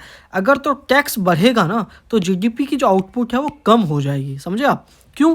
मान के चलो अगर सरकार 28% का जीएसटी लगा देती है गेमिंग पे, तो लोग क्या करेंगे? गेमिंग ऐप्स खरीदेंगे ही नहीं, सर्वर्स खरीदेंगी ही नहीं कंपनी, उसके बाद हाई एंड पीसी खरीदेंगे ही नहीं, उसके अलावा कंपनीज जो वो चिप्स बनाएंगे ही नहीं। क्यों? तो इन सब से देखो आपने जीडीपी क्या हो गया, इम्पैक्ट हो गया, जीडीपी गिर गई। टैक्स बढ़ा दिया सरकार ने तो जीडीपी बढ़ गई। मतलब आप समझो कि कुछ हद तक हमने देखा था, आप पिछले वीडियोस में जाकर देख सकते हो, कुछ हद तक टैक्स बढ़ाना सही है, लेकिन एक हद से ज़्यादा आप टैक्स बढ़ा दोगे तो जीडीपी गिर जाएगी आपकी। ठीक है, डिस्पोजेबल इनकम क्या होता है बता दिया मैंने। पर्सनल इनकम, जो भी आपका इनकम हो रहा है माइनस जितना भी आप इनकम टैक्स दे रहे हो, वो हो गया आपका डिस्पोजेबल इनकम, यानी कितना आपके पास अवेलेबल है कंजप्शन के लिए पैसा। ठीक है, ऑटोनोमस एक्सपेंडिचर मल्टीप्लायर किसको कहते हैं? ऑटोनोमस एक्सपेंडिचर मल्टीप्लायर कहते हैं कि अगर तो मान के चलो आपको आपके जितना भी आप पैसा कमा रहे हो उसके हिसाब से अगर आपको फूड शेल्टर वगैरह खरीदना हो, ठीक है, अगर आपका AEM बढ़ गया तो आपकी जो ऑटोनोमस स्पेंडिंग है वो बढ़ेगी घटेगी, उससे GDP को इम्पैक्ट पड़ता है। जो मतलब ये कि अगर आप जो है कोई चीज़ आपको खरीदना है तो वो खरीदना ही है, चाहे आपकी इनकम बढ़े या घटे उससे कोई फ़र्क नहीं पड़ता है ना, क्योंकि आपका फूड खरीदना ही है, शेल्टर खरीदना ही है, मेडिसिन आपको खरीदना ही है। एक टर्म है marginal propensity to consume, MPC। इसका फॉर्मूला क्या होता है? चेंज इन कंजप्शन अपॉन में चेंज इन डिस्पोजेबल इनकम। मतलब जितना भी आपका डिस्पोजेबल इनकम में चेंज हो रहा है उस हिसाब से कंजप्शन में कितना चेंज होगा। मान के चलो अगर MPC 0.8 है, इसका मतलब ये है कि हर एक 100 रुपये डिस्पोजेबल इनकम के लिए आप जो है 80 रुपये स्पेंड करोगे और 20 रुपये बचाओगे। वो पता चलता है मार्जिनल प्रोपेंसिटी टू कंज्यूम से। अब चलते हैं आगे के कुछ टर्म समझते हैं। Balance budget multiplier is equal to 1। इसका मतलब क्या है? सरकार ना हरदम चाहती है कि हम बजट को बैलेंस्ड रखें। बैलेंस का मतलब क्या है भाई? जितना हमारा खर्चा हो रहा है उतना ही हमारा आमदनी हो। और अगर तो सरकार को खर्चा ज़्यादा करना है मान के चलो, तो कैसे बैलेंस रखेगी उसको? भाई सीधी सी बात है, आमदनी को भी बढ़ाना पड़ेगा। आमदनी बढ़ाने के लिए कैसे बढ़ा सकती है? टैक्स बढ़ाए वो ना। अभी हमने देखा कि टैक्स बढ़ा देगी तो क्या हो जाएगा? GDP कम हो जाएगा, देखा था ना हमने। अब समझो मान के चलो कि अगर तो कंजप्शन जो है वो कम हो जाएगा, 200 से 100 हो गया। क्यों? सरकार ने टैक्स बढ़ा दिया भाई, टैक्स बढ़ा दिया, हमने देखा था कंजप्शन लोगों का कम हो जाएगा, लोग कम कंज्यूम करेंगे, 100 हो गया। वहीं पे गवर्नमेंट का एक्सपेंडिचर बढ़ गया, क्योंकि सरकार ने जो पैसा लिया था टैक्स बढ़ा के वो एक्सपेंडिचर बढ़ाने के लिए लिया था, बढ़ गया। तो आप देखो कि 200 100 यानी 300 ही रहा। जो पहले मान के चलो 200 और 100 300 था, अब भी 300, यानी कि बैलेंस्ड बजट रहा, मल्टीप्लायर 1x ही रहा, फ़र्क ज़्यादा नहीं पड़ा। ठीक है, पहले जितना था उतना ही अब रहा। इसी को कहते हैं हम बैलेंस्ड बजट मल्टीप्लायर। ये हरदम सरकार चाहती है कि 1 ही रहे। ठीक है, अब गवर्नमेंट जो है एक्सपेंडिचर को बढ़ाएगी, तो ये सब मैंने बता दिया आप सभी को। ठीक है, गवर्नमेंट के बजट का 3 फंक्शन, मेन 3 फंक्शन आपको ध्यान रखना है। 3 functions of budget: allocation, redistribution, stabilisation. Allocation का मतलब ये होता है कि गवर्नमेंट जो है वो प्रोवाइड करती है सर्टेन गुड्स एंड सर्विसेज को जो कि प्रोवाइड नहीं किया जा सकता बाय द मार्केट। उसको क्या कहते हैं हम? एलोकेशन। एलोकेशन बजट में, जैसे कि डिफेंस पे, पुलिस पे, रोड्स पे, उसमें सरकार मार्केट से पैसा नहीं लेती है, खुद से पैसा देती है। ठीक है, खर्चा करने के लिए। रीडिस्ट्रीब्यूशन टर्म का मतलब क्या है? सरकार ज़्यादा पैसे टैक्स कलेक्ट करती है अमीर लोगों से ताकि गरीब लोगों को वेलफेयर स्कीम्स में पैसा दे सके। उसको क्या कहेंगे हम? रीडिस्ट्रीब्यूशन। स्टेबलाइजेशन किसको कहेंगे? इकोनॉमिक स्लो डाउन के समय गवर्नमेंट को क्या करना चाहिए? ज़्यादा पैसा स्पेंड करना चाहिए ताकि इस इकोनॉमी को स्टेबलाइज कर सकें। उसको क्या कहेंगे हम? स्टेबलाइजेशन। 3 फंक्शन आपको ध्यान रखना, हो सकता है कभी भी ये क्वेश्चन में आपका पूछ ले। ठीक है, एग्रीगेट डिमांड समझो किसको कहते हैं ना, फिजिकल पॉलिसी में ये बस एक लाइन का टर्म है। कि मान के चलो कि सरकार जो है सीमेंट वगैरह यानी जो भी गवर्नमेंट परचेज कर रही है वो उसको हम क्या कहेंगे? एग्रीगेट डिमांड कहेंगे। अब उसके लिए क्या होता है? सरकार ज़्यादा से ज़्यादा लोगों को पैसा ट्रांसफ़र करेगी ना, यहाँ पे टैक्स के थ्रू पैसा लेगी, यहाँ पे ट्रांसफ़र करेगी, तो उससे सेविंग्स और डिस्पोजेबल इनकम को अफेक्ट पड़ता है, उससे एग्रीगेट डिमांड को भी अफेक्ट पड़ता है। कहने का मतलब यही है भाई कि सरकार टैक्स ज़्यादा लगा देगी तो डिमांड क्या हो जाएगा? कम हो जाएगा, कंजप्शन कम हो जाएगा। सरकार अगर ट्रांसफ़र ज़्यादा करेगी पैसा फ्री में, सब्सिडीज़ वगैरह बहुत सारे स्कीम्स में, उससे क्या होगा? लोगों का डिमांड बढ़ जाएगा। क्यों? लोगों पे पैसा ज़्यादा आ जाएगा। कुछ टर्म्स को समझते हैं डायरेक्ट फाइनेंसिंग में। रिडम्पशन। रिडम्पशन का मतलब क्या है? कि आपको लोन का प्रिंसिपल और इंटरेस्ट रेट रेगुलर इंटरवल पे पैसा देना है, उसको क्या कहेंगे? रिडम्पशन। सिंकिंग फंड किसको कहेंगे? गवर्नमेंट स्पेशल टाइप का फंड तैयार करती है, क्रिएट करती है, जिसमें कि वो डिपॉजिट करती है मनी को रेगुलर इंटरवल पे। क्यों? ताकि जब गवर्नमेंट सिक्योरिटीज़ जो भी सरकार ने उधारी पे पैसा ले रखा है उसका मैच्योरिटी का टाइम आ जाए तो सरकार पैसा कहाँ से लाएगी भाई? पैसा लगाने के लिए इन फंड से सरकार फिर पैसा देती है रिपेमेंट करने के लिए। लोन का रीस्ट्रक्चरिंग हमने देखा था पिलर 1 में कि सरकार जो है पुराने लोन को न्यू लोन में कुछ मॉडिफिकेशन, इंटरेस्ट रेट, टेन्योर बढ़ा देती है, इन सब के साथ रीस्ट्रक्चर कर देती है। एवरग्रीनिंग किसको कहते हैं? एवरग्रीनिंग ऑफ लोनिंग, कि सरकार जो है मतलब लोग जो हैं क्या करते हैं? नया लोन लेने के, पुराना लोन चुकाने के लिए नया लोन लेते रहते हैं। ठीक है, उसके बाद रिपुडिटेशन। गवर्नमेंट जो है वो मतलब कभी मना ही कर दे कि भाई हम लोन को रिपे ही नहीं करेंगे। ठीक है, मतलब कर्ज चुकाने से ही मना कर दे सरकार, इसको क्या कहते हैं? रिपुडिएशन। रिपुडिएशन कहते हैं। लेकिन अब क्या ऐसा कोई सरकार कर सकती है कि लोन चुकाने से ही मना कर दे? भाई अब ऐसा नहीं होता है। क्यों नहीं होता है? क्योंकि समझो कि अब आप अगर किसी देश से आपने लोन ले रखा है और अगर चुकाने से मना कर दो तो आप पे बहुत ज़्यादा दबाव बना जाएगा ना। आपने वर्ल्ड बैंक से लोन लिया, आप चुकाने से मना कर दो, हो सकता है बहुत सारे देश आपसे नाता तोड़ देना, कहें कि हम आपकी प्रॉपर्टीज़ को सीज़ कर लेंगे, तो अब बहुत ज़्यादा दिक्कत है। पहले के समय में कोई ऐसा फिक्स ये सब टर्म्स कंडीशन थे नहीं, तो लोग बहुत ज़्यादा करते थे। फिर समझते हैं फिजिकल कंसोलिडेशन को। समझो कि सरकार को अपने खर्चे कम करने हैं। सरकार को अगर खर्चे कम करने हैं, उसके लिए सरकार क्या करेगी? जो भी सरकार सब्सिडीज स्कीम्स में पैसा बेमतलब में देती जा रही है उसको कम करेगी, ठीक है। उसके अलावा लॉस मेकिंग जो भी सरकार के पब्लिक सेक्टर कंपनीज है उसको बंद करेगी, कम करेगी, प्राइवेटाइज करेगी, ठीक है। उसके अलावा सरकार ने 2014 में एक्सपेंडिचर मैनेजमेंट कमीशन बनाया था अंडर बिमल जलन कमेटी, ताकि आप खर्चे कम करने का तरीका बता सको, ठीक है। जैसे अभी इस समय अमेरिका में डोज का नाम आप सुन रहे होगे ना, एक नया बनाया गया विभाग ताकि सरकार के खर्चे सब पे लगाम लगाए जा सके।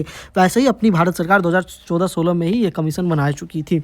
उसके अलावा कुछ और तरीके के ऑस्टेरिटी मेजर्स लिए जा सकते हैं, जैसे कि वेस्ट बंगाल ने कहा था कि भाई आप जो भी डिपार्टमेंट के लोग आते जाते हैं आप फूलों से स्वागत करते हो, मत करो, पैसा खर्च ज़्यादा होता है। उसके अलावा पीएम ने कहा था cabinet committee on investment growth को कि भाई आप अपने अपने खर्चे को 20% से कम करो। उसके अलावा पार्लियामेंट कैंटीन में 6 रुपये का मसाला डोसा मिलता था, सोचो वो भी कम कर दिया गया। इन अमीर जो एमपीज़ को 6 रुपये में मसाला डोसा, गरीब लोगों को सोचो कितने रुपये में मिलता है। यूपीएससी में क्वेश्चन पूछा गया है 2015 में, सोचो there has been a persistent deficit budget year after year. What can be done by the government to reduce the deficit? Deficit को कम करने के लिए सरकार क्या करेगी? क्या रिवेन्यू एक्सपेंडिचर को कम करेगी, न्यू वेलफेयर स्कीम्स को कम करेगी, रेशनलाइज करेगी, सब्सिडीज को, इंडस्ट्रीज को एक्सपेंड करेगी? तो देखा भाई आपने क्वेश्चन, क्या आंसर होगा इसका? देखिए, सरकार को बजट डेफिसिट मतलब जो भी सरकार को खर्चा अपना कम करना है, रिड्यूस करना है डेफिसिट को, तो सीधी सी बात है भाई, अपना जो आपका रिवेन्यू एक्सपेंडिचर है उसको क्या करो, कम करो। वेलफेयर स्कीम्स को इंट्रोड्यूस करो, नहीं भाई तो खर्चा बढ़ जाएगा। सब्सिडीज़ को रेशनलाइज करो, बिल्कुल ना, सब्सिडीज़ जो आप ज़्यादा दे रहे हो उसको थोड़ा रेशनलाइज करो कि अमीर लोगों को नहीं मिलेगा, गरीब लोगों को मिलेगा, इस हिसाब से। इंडस्ट्रीज़ को एक्सपेंड करो, नहीं, इंडस्ट्रीज़ को एक्सपेंड करने के लिए सरकार को ज़्यादा पैसा देना पड़ेगा। तो फर्स्ट एंड 3 आपका करेक्ट है, यानी कि ऑप्शन ए जो है सही आंसर आपका हो गया, जिसका सही है बहुत बहुत बधाई। In India the price of petroleum product has been deregulated. Price of petroleum जो है वो डीरेगुलेट हुआ है। Reduce the burden of subsidies given to oil companies. क्या सब्सिडीज का रिड्यूस हो चुका है ऑयल कंपनीज पे? Discourage the exploration of oil reserve in country. Discourage the demand of private vehicle. Curb the use of black money in the economy. मतलब India में जो price है पेट्रोलियम प्रोडक्ट्स का वो डीरेगुलेटेड है। तो इससे फ़र्क क्या पड़ रहा है? देखो बताओ इनमें से क्या आंसर सही है। तो क्या होगा इसका करेक्ट ऑप्शन? डीरेगुलेट क्यों किया गया था पेट्रोलियम प्रोडक्ट्स को, प्राइस को? ताकि सरकार को जो सब्सिडीज़ देना पड़ रहा था उनको वो ना देना पड़े। देखो डिस्करेज सरकार कभी भी किसी चीज़ को डिस्करेज नहीं करती है, ठीक है। आपको ये चीज़ ध्यान रखना आंसर करते वक्त। आप समझते हैं फिजिकल स्टिमुलस नाम से ही पता चल रहा है भाई कि सरकार जो है क्या करेगी, अपना खर्चा कम करने के, मतलब सरकार एक तरह से शॉर्ट टर्म के फ़ायदे के लिए कुछ पैकेज रिलीज़ करती है कि ये लो भाई पैकेज, ताकि डिमांड वगैरह इंक्रीज़ हो सके। उसको क्या कहेंगे हम? फिजिकल स्टिमुलस कहेंगे, ठीक है। आपको ध्यान रखना है, शॉर्ट टर्म के लिए सरकार ये सोचती है ना कि कुछ पैकेज वगैरह दे के जो भी हमारा जीडीपी कम चल रहा है या लोग खर्चा कम कर रहे हैं तो खर्चा करना जारी रखे ना, डिमांड और ग्रोथ बढ़ने लग जाए। मनमोहन सिंह की सरकार ने 2008 में सब प्राइम क्राइसिस जो आया था उसके बाद क्या कर दिया था? डिक्रीज़ कर दिया था एक्साइज ड्यूटी, कस्टम ड्यूटी सब पे, ताकि लोगों के पास ज़्यादा पैसा आए ना, मनी सप्लाई बढ़े, सिंपल बात है। एमएसपी को बढ़ा दिया था। ऐसे ही मोदी जी ने आत्मनिर्भर भारत इस पैकेज लेके आए थे कोविड के दौरान, ताकि इकोनॉमी को रिवाइव किया जा सके ना। इस पैकेज के तहत क्या था? इस पैकेज के तहत जो है आरबीआई अपनी मॉनेटरी पॉलिसी करेगी, यानी रेपो रेट वगैरह को कम कर देगी, जिससे 13 लाख करोड़ का फ़ायदा होगा। उसके अलावा पीएम गरीब कल्याण, मतलब केंद्र सरकार 17 लाख करोड़ का पैसा जमा करेगी, टोटल 30 लाख करोड़ रुपए, यानी 15% ऑफ द जीडीपी जो है उतना पैसा जो है सरकार फिजिकल स्टिमुलस में लगाने वाली थी। तो एक चीज़ टर्म्स आपको ध्यान रखना है, अगर तो सिर्फ और सिर्फ गवर्नमेंट द्वारा फिजिकल स्टिमुलस पैसा दिया जाए तो उसको क्या कहेंगे हम? Physical stimulus. अगर तो आरबीआई के द्वारा दिया जाए तो मॉनेटरी पॉलिसी के तहत आरबीआई क्या करती है? रेपो रेट वगैरह कम करके पैसा देती है। अगर दोनों मिलके दे रहे हैं तो सीधी सी बात है इकोनॉमिक पैकेज कह लो आप इसको ना, इकोनॉमिक रिलीफ पैकेज, ये सब आप कह सकते हो, ठीक। उसके अलावा एक क्वेश्चन है, which one of the following describe the fiscal stimulus? किसको कहेंगे? Massive investment by the government in manufacturing sector to ensure the supply of goods to meet the demand surge by rapid economic growth. It is intense affirmative action of the government to boost economic activities in the country. if it is the government intensive action or financial institution to ensure disbursement of loan to agriculture or and allied sector to promote greater food production and contain food inflation, it is an extreme affirmative action। अरे यार कितना सारा option है, answer तो पहले पता चल गया। कौन सा आंसर है बताइए आप? फिजिकल स्टिमुलस सरकार क्यों लाती है? एक्सट्रीम एक्शन नहीं लेती सरकार कभी भी। इंटेंसिव एक्शन नहीं यार, इंटेंस अफर्मेटिव एक्शन नहीं यार। Massive investment by the government in manufacturing sector to ensure the supply of goods meets to demands the surge by the cause economic rapid economic growth. तो क्या अपना option सही है? सही नहीं है भाई। यहाँ पे देखो जैसे मैं बता रहा था कि मैसिव सरकार कभी भी मैसिव इन्वेस्टमेंट नहीं करती किसी चीज़ के लिए। तो कौन सा ऑप्शन करेक्ट हो गया? अपना ऑप्शन पता है यहाँ पे ना, सेकंड वाला करेक्ट है। सेकंड वाला करेक्ट कैसे? सेकंड नहीं, थर्ड वाला करेक्ट है। इन दो अच्छा देखो इसमें से फिर से कंफ्यूज नहीं। It is an intense affirmative action of the government to boost economic activity in the country. Second वाला करेक्ट है अपना, सेकंड वाला करेक्ट है, ठीक है। मतलब इकोनॉमिक एक्टिविटी को कंट्री में बूस्ट करने के लिए सरकार जो भी एक्शंस लेती है उसको क्या कहेंगे हम? फिजिकल स्टिमुलस कहेंगे। सेकंड वाला ऑप्शन अपना करेक्ट हो गया। अब हमको समझना है FRBM एक्ट को समझना है, ठीक है। Physical responsibility and budget management act 2003 किसके समय में आया था? अटल बिहारी वाजपेयी जी के समय में आया था, जो 2003 में लाया गया था, ठीक है। इसके तहत क्या कहा गया था? इसके तहत ये कहा गया था कि सरकार जो है फिजिकल डेफिसिट करेगी 3% पे लेके आएगी, ठीक है। सरकार का जितना भी डेफिसिट हो रहा है उसको 3% पे लेके आना है। रिवेन्यू डेफिसिट को तो 0% पे लेके आना है भाई। सोचो, फिजिकल डेफिसिट 3% का, रिवेन्यू डेफिसिट 0% का टारगेट रखा गया। डेडलाइन 2008 का रखा गया, ठीक है। सरकार बदल गई, मनमोहन जी की सरकार आई 2012 में, UPA। इन्होंने कहा कि भाई हमसे तो ना हो पाएगा। इसको क्या किया गया? डेडलाइन को शिफ्ट कर दिया गया, फिजिकल डेफिसिट को, मतलब आगे डेडलाइन बढ़ा दिया गया। उसके अलावा रिवेन्यू डेफिसिट को तो हटा ही दिया गया, कहा कि भाई इसको 0% करने की ज़रूरत नहीं है। मोदी सरकार आई, मोदी सरकार ने भी कहा कि भाई हमसे ना हो पाएगा। इन्होंने NK सिंह का पैनल बनाया रिव्यू करने के लिए। इन्होंने भी क्या किया भाई, ये तो बंद ही हो गया था रिवेन्यू डेफिसिट, फिजिकल डेफिसिट को, डेडलाइन को और ज़्यादा बढ़ा दिया। क्या कि 2024-25 तक हम 3% लेके आएंगे, ठीक है। फिर कोविड आ गया, फिर से कहा ये हमसे तो ना हो पाएगा सर। फिर सरकार ने टारगेट क्या रखा 2024-25-26 का कि भाई 3% तो नहीं, 4.5% का हम फिजिकल डेफिसिट रखते हैं। यही भाई है घूम फिर के FRBM एक्ट। समझे आप? FRBM एक्ट में बहुत सारे कंडीशंस सरकार पे लगाए गए कि आप लोन नहीं ले सकते इतने से ज़्यादा वो नहीं। लेकिन आपको ध्यान रखना है कि सरकार की मर्जी होती है भाई। जितना अभी हमने देखा कि 3% से ज़्यादा नहीं रखना चाहिए था फिजिकल डेफिसिट। अभी हमने ऊपर चार्ट देखा था, क्या कोविड के समय में तो 9-10% का फिजिकल डेफिसिट हो गया था, ठीक है। तो ये सब होता रहता अपने देश में। फिर ट्रिगर मैकेनिज्म, मतलब कि क्या है इसका, कि फिजिकल डेफिसिट को बढ़ाया जा सकता है। 3% का है ना टारगेट, उसको हम 3.5% कर सकते हैं। कब कर सकते हैं? वॉर का समय हो, नेशनल कैलेमिटी आ जाए, एग्रीकल्चर आउटपुट कोलैप्स हो जाए, अपना GDP ग्रोथ रेट बहुत ज़्यादा कम हो जाए, या स्ट्रक्चरल रिफॉर्म कोई देश में लिया जाए, उससे फिजिकल इम्प्लीकेशंस आए ना, समझ लो। मतलब सरकार GST लेके आई, नोटबंदी लेके आई, उससे अपने मतलब अर्थव्यवस्था को नुकसान हो तो भी सरकार फिजिकल डेफिसिट बढ़ा सकती है, यानी ज़्यादा से ज़्यादा उधारी लेके सब सही करेगी, ठीक है।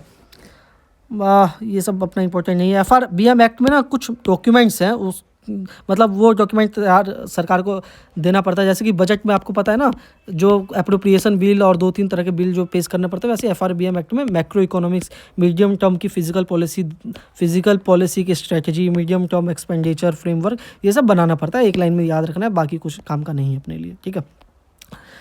तो प्रोजेक्शन वगैरह फिजिकल डेफिसिट का कुछ इंपॉर्टेंट है नहीं। क्वेश्चन देखते हैं, CDS 2008 में पूछा गया है। According to FRBM act the government is under obligation to present 3 statement before parliament along with the annual budget, which one of the following is not one of them. अभी हमने देखा कि कौन से 3 होते हैं, 3 स्टेटमेंट। अभी हमने देखा कौन सा था, यहाँ पे देख लो फिर से एक बार। 3 document, macro economic, medium term physical policy strategy, medium term expenditure. Macro economic था, इसमें था, यहाँ पे देखो, यहाँ पे लिखा हुआ है नॉट। तो ये तो भाई था। Physical policy strategy statement, physical policy strategy है, ये भी करेक्ट हो गया अपना। मीडियम टर्म की फिजिकल पॉलिसी, मीडियम टर्म की भी फिजिकल पॉलिसी है, मतलब ये तीनों हैं, ये नहीं है। तो ऑप्शन क्या है? नॉट पूछा गया है, तो अपना ऑप्शन क्या हो जाएगा? ये वाला हो जाएगा, ठीक है। अगला क्वेश्चन UPSC प्री 2020 में पूछा गया। Along with the budget the finance minister also places the macro economic framework statement the aforesaid document is presented because this is mandated by. किस चीज़ में मैंडेटेड किया गया है? FRBM एक्ट में ना, अभी हमने देखा था physical responsibility and budget management act 2003 में मैंडेट किया गया है। UPSC प्री 2020 का क्वेश्चन है भाई, तो ऐसे क्वेश्चंस गलत नहीं होने चाहिए, ठीक है। डिटेल में देखो आपसे क्या डाटा वाटा पूछा है, नहीं पूछा है, लेकिन ऊपर का चीज़ आपको याद रहना चाहिए, ठीक है।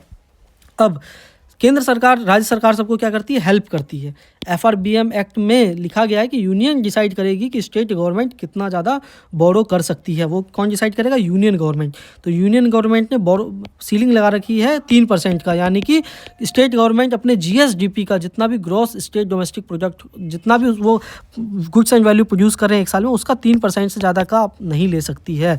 समझ रहे हो, लोन उधारी पे नहीं ले सकती। लेकिन कोरोना के समय ये लिमिट बढ़ा के 5% कर दी थी कि भाई चलो तुम अपने जीएसडीपी का 5% ले लेना, लेकिन कुछ कंडीशंस थी। क्या कंडीशंस थी कि आप वन नेशन वन कार्ड वाला सिस्टम अपनाओ, ईज ऑफ डूइंग बिजनेस का रिफॉर्म करो, urban local body utility reforms करो, पावर सेक्टर में रिफॉर्म करो, या इन तीनों मतलब इनमें से कोई 3 चीज़ का आप रिफॉर्म कर लेते हो तो आपको 5% तक का आप लोन ले सकते हो। ठीक है। उसके अलावा जिन स्टेट्स ने जीएसटी कंपेंसेशन के लिए ऑप्ट किया था उनको अनकंडीशनल रिलैक्सेशन के तहत पैसा मिलेगा। ठीक है, ये कंडीशन था जीएसटी रिलैक्सेशन का, हम पिछले वाले लेक्चर्स में देख चुके हैं। ठीक है, तो फिजिकल डेफिसिट का टारगेट स्टेट्स को दिया जाता है। रिव्यू पैनल वगैरह काम का नहीं। बजट मार्क्समैनशिप समझते हैं हम। बजट मार्क्समैनशिप किसको कहते हैं? मार्क्समैनशिप का मतलब क्या होता है? मार्क्समैनशिप का मतलब ये गनमैन जो है वो स्किल्ड होता है शूटिंग टारगेट के लिए। तो बजट के लिए भी सरकार जो है क्या करती है, कुछ टारगेट्स रखती है कि ability to keep income and expense within budget target. लेकिन रियलिटी में क्या ऐसा होता है? नहीं होता है। रियलिटी में पुअर मार्क्समैनशिप होता है, यानी कि टारगेट को मिस कर दिया जाता है सरकारों के द्वारा। जितना वो टारगेट लेके चलते हैं, कितना खर्चा होगा, इतना इनकम होता है, ऐसा नहीं होता है। फिर इंप्लीकेशन क्या होता है भाई? टैक्स हरेसमेंट करते हैं वो, यानी कि मार्च एंड में जब वो देखते हैं कि अरे यार टारगेट अचीव नहीं हुआ, तो सबको फ़ोन करके परेशान करना चालू, भाई टैक्स भरो ना। फिर जो भी रोड्स कॉन्ट्रैक्टर्स को पैसा टाइम से नहीं देते सरकार, कि भाई रोड बनाने के लिए कॉन्ट्रैक्ट दिया था, पैसा ही नहीं देगी, तो ठेकेदार भी क्या करेगा, नकली माल डाल देगा या टाइम से काम ही पूरा नहीं करेगा। ठीक है, ये सब चलता है। फिर जो है अपना ये सब कुछ मिसलिनियस टर्म्स थे। फिर ये सब अपना देखो, ये सब जो मैं छोड़ रहा हूँ ना, ऐसा ये सब अपने अभी एग्जाम पॉइंट ऑफ व्यू से इतना ज़्यादा काम का कुछ है नहीं खास। ठीक है, जो भी काम का मैं आपको बता दिया उससे क्वेश्चन सॉल्व हो जाएगा। टाइप्स ऑफ बजट में अभी हमने देखा था रिवेन्यू और कैपिटल, हम देख चुके हैं। देखो ये दोनों कंप्लीट कर चुके हैं। रिवेन्यू का मतलब क्या था कि ये एसोसिएट होता है इनकम और एक्सपेंडिचर जो कि 1 साल या उससे कम के समय के लिए हो। ठीक है, पैसा, टैक्सेशन, रिवेन्यू, गुड्स बेच के, इंटरेस्ट का पेमेंट, प्रीवियस लोन, इन सब से जो सरकार के पास पैसा आता है इसमें और खर्चा होता है। ठीक है। कैपिटल डेफिसिट बजट क्या था? कैपिटल बजट था कि इनकम और expenditure long term point of view से होगा। ठीक है, परमानेंट चीज़, कोई चीज़ बनाने के लिए, financial asset, land, building, machinery बनाने के लिए। ठीक है, बॉन्ड्स, गवर्नमेंट सिक्योरिटीज़, वो सब कैपिटल बजट में आते हैं। सरकार जो बोरोविंग करती है, जिस इन्वेस्टमेंट करती है, एक्सपेंडिचर, ये सब कैपिटल बजट में आता है। ठीक है, ये आपको ध्यान रखना है। आप जो भी इनकम टैक्स वगैरह देते हो वो सब रिवेन्यू बजट में आता है, क्योंकि वो 1 साल के लिए ही होता है। ठीक है, ये चीज़ आपको ध्यान रखना है। Which are included in the capital budget of India. कौन सा चीज़ कैपिटल बजट में इंक्लूडेड है? Expenditure on acquisition of asset like road, building वगैरह, loan recovered from foreign government, loan and advance granted to state and union territories. अभी हमने देखा जो कैपिटल बजट की बात हो रही है यहाँ पे, देखो expenditure, acquisition of asset, road, building, ये सब इसमें आता है। Loan received from foreign government से भी जो भी सरकार की बोरोविंग होती है, देख लो यहाँ पे ये भी आएगा। Loan and advance granted to states and union territories, जो भी सरकार जो है स्टेट और यूनियन टेरिटरीज को लोन्स देती है वो भी इसमें आपका आएगा। ठीक है, तो तीनों स्टेटमेंट आपका करेक्ट हो गया, 1, 2 एंड 3। ठीक है, अब general budget versus railway budget को समझते हैं हम। इसमें हमको ये समझना है कि पहले सब क्या होता था ना, कि रेलवे बजट अलग से पेश किया जाता था। ठीक है, रेलवे बजट अलग से पेश किया जाता था, लेकिन साल 2017 के बाद रेलवे बजट को जनरल बजट के साथ मर्ज कर दिया गया। क्यों भाई, ऐसा क्यों मर्ज कर दिया गया? क्योंकि सोचो, अलग से जब बजट पेश किया जाता था सरकार को अलग से पैसा देना पड़ता था, साथ में जो भी मिनिस्टर होता था, रेलवे मिनिस्टर, वो अपने स्टेट के लिए ज़्यादा काम करता था। लालू प्रसाद जी बिहार के लिए उन्होंने जो बहुत सारी ट्रेन चलाई, रेल फैक्ट्रीज बनाई। ममता दीदी जिन्होंने बंगाल के लिए बहुत सारा काम किया। मतलब समझ रहे हो आप, जो भी रेलवे मिनिस्टर अपने राज्य के लिए ज़्यादा काम करने लग गए थे, इस वजह से जनरल बजट में मर्ज कर दिया गया। अब जो भी भाई फाइनेंस मिनिस्टर है वो एक साथ ही बता देते हैं कि भाई ये रेलवे में पैसा जाना है, आना है। ठीक है, बस इतना आपको ध्यान रखना है। ईपीएफओ 2023 में पूछा गया था रेलवे बजट कब सेपरेट हुआ था जनरल बजट के साथ। Railway separated from general budget, पहले एक ही था, बाद में इसको सेपरेट कर दिया गया था। यहाँ पे हम देखें 1924 में separation convention presented by government to separate railway budget from general budget. ठीक है, ये आज़ादी से पहले का क्वेश्चन है, 1924 में सेपरेट किया गया था। ये देखो सेपरेशन कन्वेंशन ऑफ 1924। ठीक है, तो अभी क्या आपको याद रखना है यार, मुश्किल है यूपीएससी ऐसे क्वेश्चन पूछे। ठीक है, plan versus non plan expenditure budget को समझ लेते हैं। Plan budget versus non plan budget.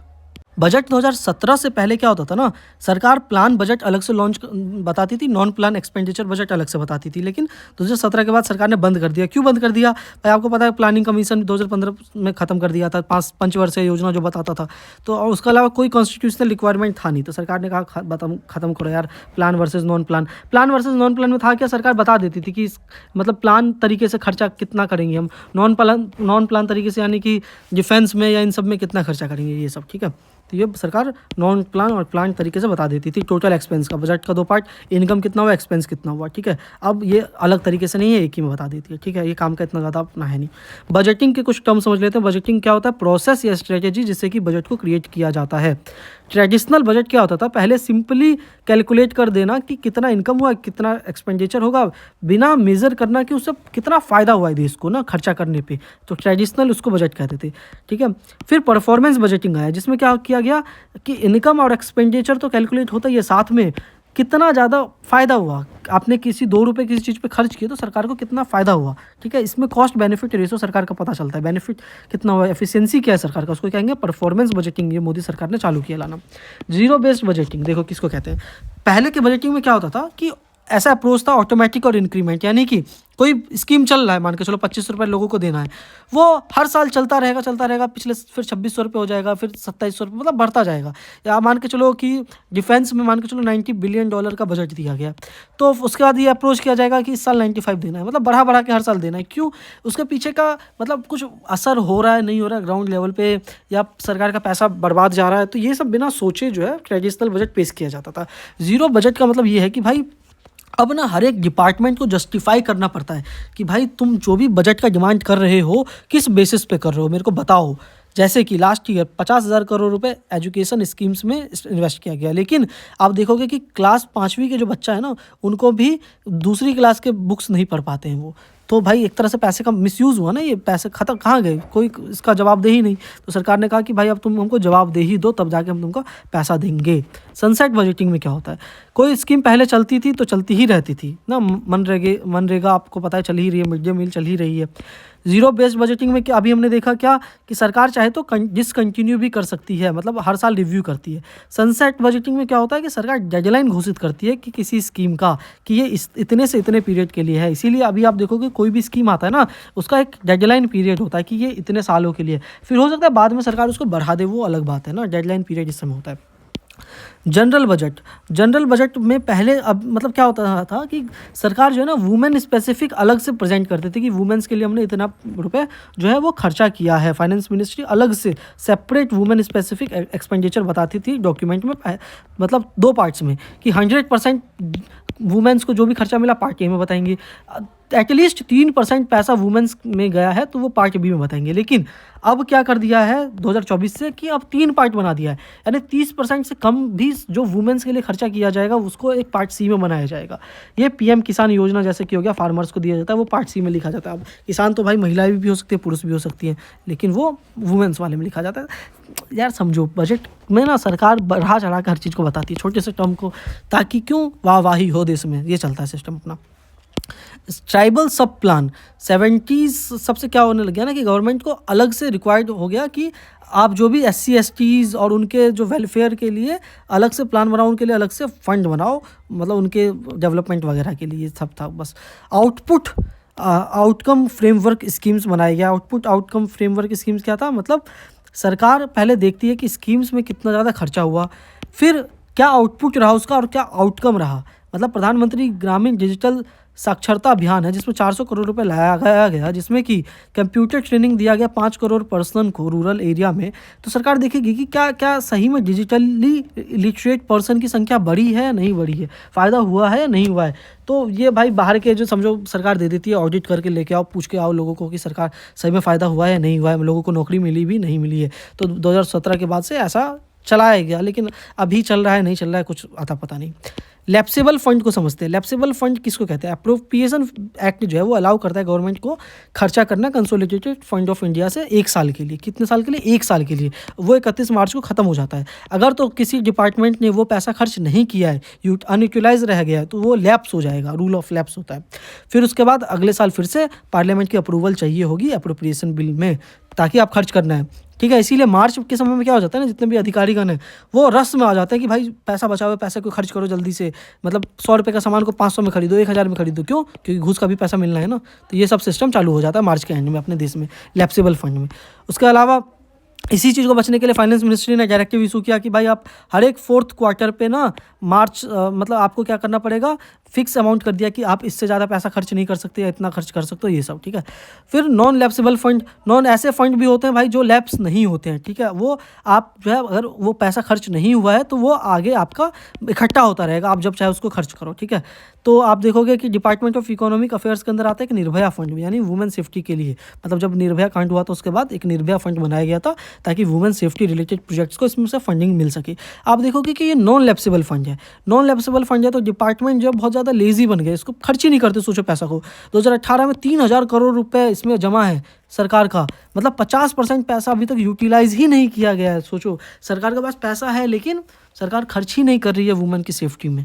भाई ये सब भी देश में चलता है अपना। लोगों को टाइम फुर्सत कहाँ है, लोगों को तो अलग ही सोचते हो आप, न्यूज़ में क्या सब चलता रहता है, ठीक है। स्कीम्स के टाइप को समझते हैं हम एक साथ में। देखो सरकार के सेंट्रल स्पॉन्सर्ड स्कीम होते हैं और सेंट्रल सेक्टर्स स्कीम होते हैं। सेंट्रल सेक्टर यानी कि 100% funding provided by the government of India. लगभग 15 लाख करोड़ रुपए ज़्यादा सरकार इसमें पैसा देती है अपने सेंट्रल में।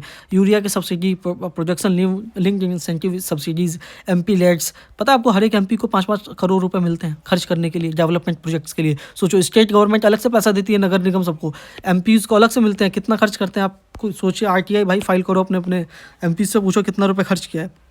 उसके अलावा पीएम किसान 6000 रुपये दिया जाता है, ठीक है। ये हो गया central sector scheme. Central sponsored scheme मतलब 100% फंडिंग यूनियन गवर्नमेंट नहीं करेगी, कुछ शेयर होगा 50-60, 40-50, कुछ इस तरीके से शेयर होता है, जिसमें केंद्र सरकार 5 लाख करोड़ रुपये लगभग लगाई है, ठीक है। इसमें कोर सेक्टर स्कीम होता है और एक मतलब core of the core schemes होते हैं। Core of the core scheme यानी अति महत्वपूर्ण योजना, मनरेगा जिसमें 100 दिन का काम दिया जाता है। NSOAP हमने देखा था जिसमें विदाउट प्रीमियम आप सभी को पेंशन वगैरह मिलना था, आप पिलर 1 में देख सकते हो।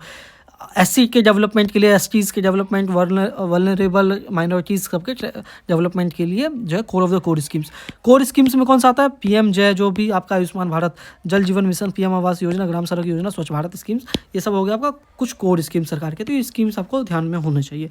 यूनियन टेरिटरी विदाउट लेजिस्लेचर, जिसमें लेजिस्लेचर नहीं है, उसमें 100% फंडिंग हर एक स्कीम्स के लिए यूनियन गवर्नमेंट ही प्रोवाइड करती है। इस पैसे को डिसबर्स करने के लिए जो है सरकार PMFS public financial management system web portal का इस्तेमाल करती है, ठीक है।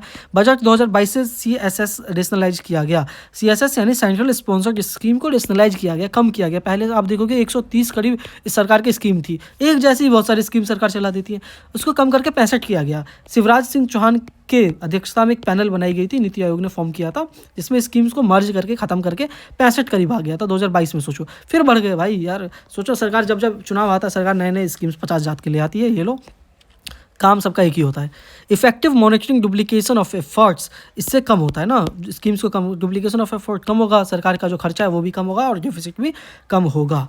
अगर हम डाटा देखें बजट 2024 का, तो कितना मिनिस्ट्री वाइज एलोकेट होता है। सबसे ज़्यादा देखोगे आप डिफेंस सेक्टर को, बजट में सबसे ज़्यादा पैसा मिलता है। फिर आपने पता है आपको, अपने देश की ज़्यादातर आबादी रूरल में रहती है, गाँव में रहती है, तो रूरल डेवलपमेंट के लिए फिर दिया जाता है। फिर एग्रीकल्चर सेक्टर के लिए दिया जाता है, home affairs, education, IT, health, energy, social welfare, commerce and industries. आपको शुरू के 4-5 तो पता होने चाहिए कि सबसे ज़्यादा सरकार पैसा कहाँ पे देती है।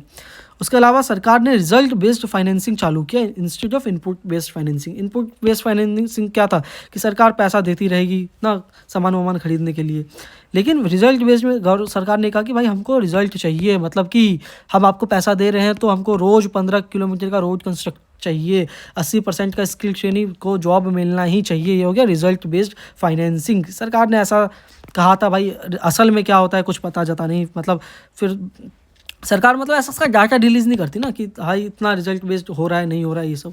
बजट 2023 में सरकार ने क्या कहा, फॉर सेलेक्टेड गवर्नमेंट स्कीम्स हम जो है इनपुट बेस्ड से रिजल्ट बेस्ड फाइनेंसिंग में शिफ्ट करेंगे अपने आप को, और अगर तो रिजल्ट अचीव नहीं हुआ तो हम कुछ पेनल्टी लगाएंगे, पैसा पूरा नहीं देंगे। ये सब था रिजल्ट बेस्ड फाइनेंसिंग। भाई अपना जो है पिलर ख़त्म हो चुका है, ठीक है, मतलब यहीं तक था आपका पिलर 2A ख़त्म, ठीक है। पिलर 3A अगला हमको देखना है, मतलब सॉरी पिलर 2A कह रहा हूँ, पिलर 2 ख़त्म हो गया भाई, पिलर 2 ही ख़त्म हो गया, पिलर 3 है अगले क्लास से हमको चालू करना है। कुछ भी डाउट हो प्लीज़ कमेंट सेक्शन में पूछिए। आपका पिलर 1 और 2 बहुत इंपॉर्टेंट पिलर्स है, मोर देन आप 50% से ज़्यादा क्वेश्चन आप इकोनॉमी के आप सॉल्व कर पाओगे यूपीएससी के, ठीक है। कुछ भी डाउट हो प्लीज़ कमेंट सेक्शन में पूछिए। हमारा इनिशिएटिव अगर आपको अच्छा लगे भाई तो चैनल को सब्सक्राइब करो, वीडियो को लाइक एंड शेयर करो, सजेशन देना है कमेंट सेक्शन में दो, टेलीग्राम चैनल को ज्वाइन करो। मिलते हैं अपने अगले वीडियो में, तब तक के लिए बहुत बहुत धन्यवाद। अब जो है ना मैं दूसरे सब्जेक्ट्स को भी चालू करने वाला हूँ, ठीक है, वो भी आप उसके लिए भी तैयार रहिए, ठीक है। Thank you so much.